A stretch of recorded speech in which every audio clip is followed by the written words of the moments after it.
Welcome back, children, to the final part of the line-wise paraphrasing of Act 5, Scene 1, Part 10, beginning from Alonso's speech. Hence, and bestow your luggage where you found it. So he tells Caliban, go away from here and push this trash, that is your luggage, the stolen clothes, these garments, from where you found them. Put them back.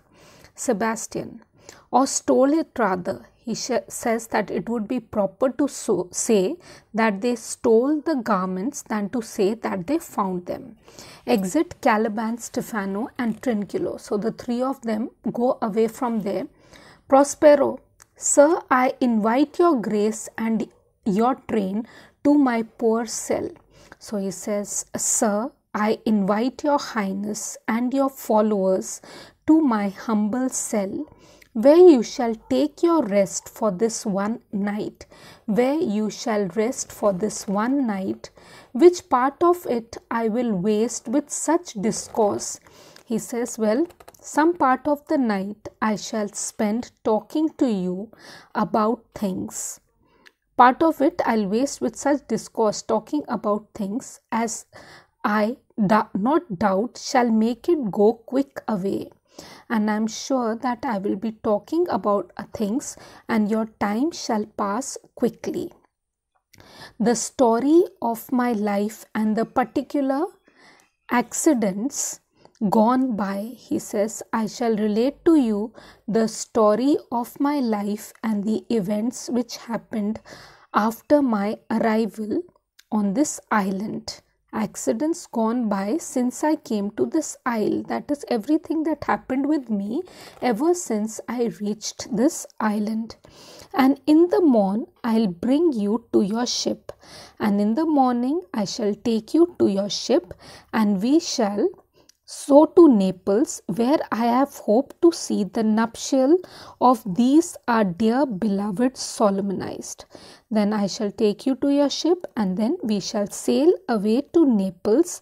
There I hope to see the wedding ceremony of these our dearly beloved children.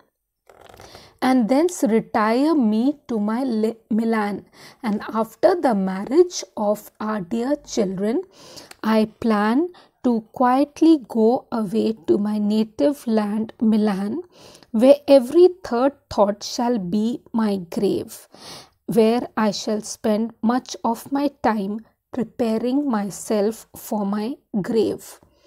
Alonso, I long to hear the story of your life, which must take the ear strangely. He says, I am really very desirous of hearing the story of your life, and indeed I am sure it's going to be very strange to listen to it. Prospero, I will deliver all. He says, I will tell you everything and promise you calm seas, auspicious gales, and sail so expeditious that shall catch your royal fleet far off. He says, apart from this, I also promise you good fair weather on the sea, favorable winds, auspicious gales are favorable winds, and sail so expeditious, that is such a rapid voyage safely on your ship, so as you will be able to overtake the other ships which formed your royal fleet. Aside to Ariel, so softly he speaks to Ariel and says, my Ariel, chick, that is thy charge. He says, my Ariel, my excellent bird, you have to take care of these arrangements. Then to the elements be free, and then you will enjoy your freedom of the air. And fare thou well, please you draw near. And he says, farewell to Alonso. And then he says, if it pleases you, come into my cell. Now this is the last part of the play, an epilogue. Now what an epilogue is, a short poem or a speech spoken directly to the audience following the conclusion of a play. So here the epilogue is spoken by Prospero, and he is addressing the audience before retiring from the stage. So he says, now my charms are all overthrown. He says, now I have given up all my magic completely, and what strength I have's mine own. And now all the strength which I have is my own. That means it is not derived from magic.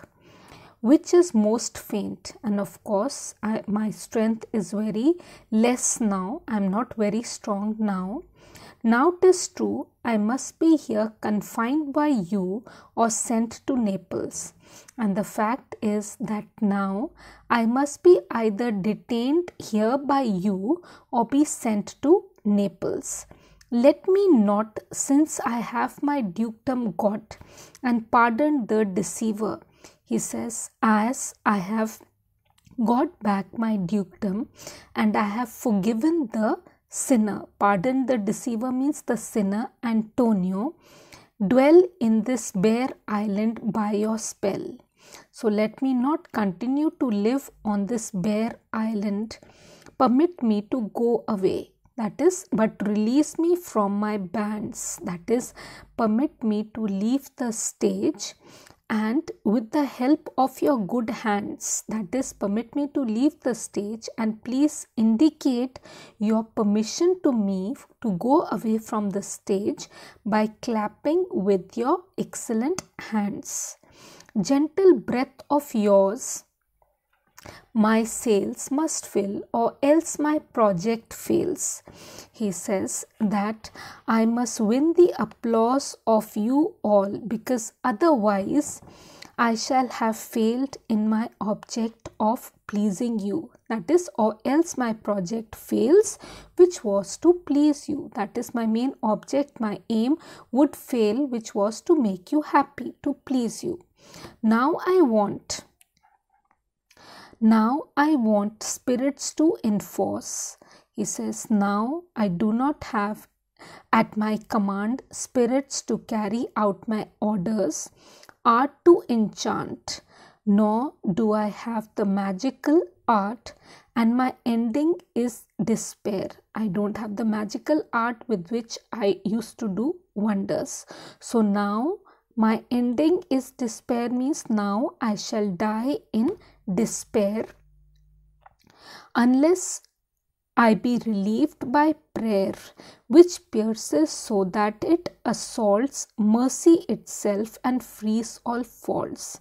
He says, unless you save me by praying on my behalf, which pierces so that it assaults means your prayers will penetrate the heart of God's mercy itself and frees of faults. Your prayers will penetrate the heart of God and win me divine pardon for having practiced magic. As you from crimes would pardoned be, let your indulgence set me free. Just as you desire to be pardoned for your sins, so I appeal to you to get me free by your kindness and leniency. Hope you've understood. So with this we come to the last video of The Tempest, Act 5, Scene 1. Thank you.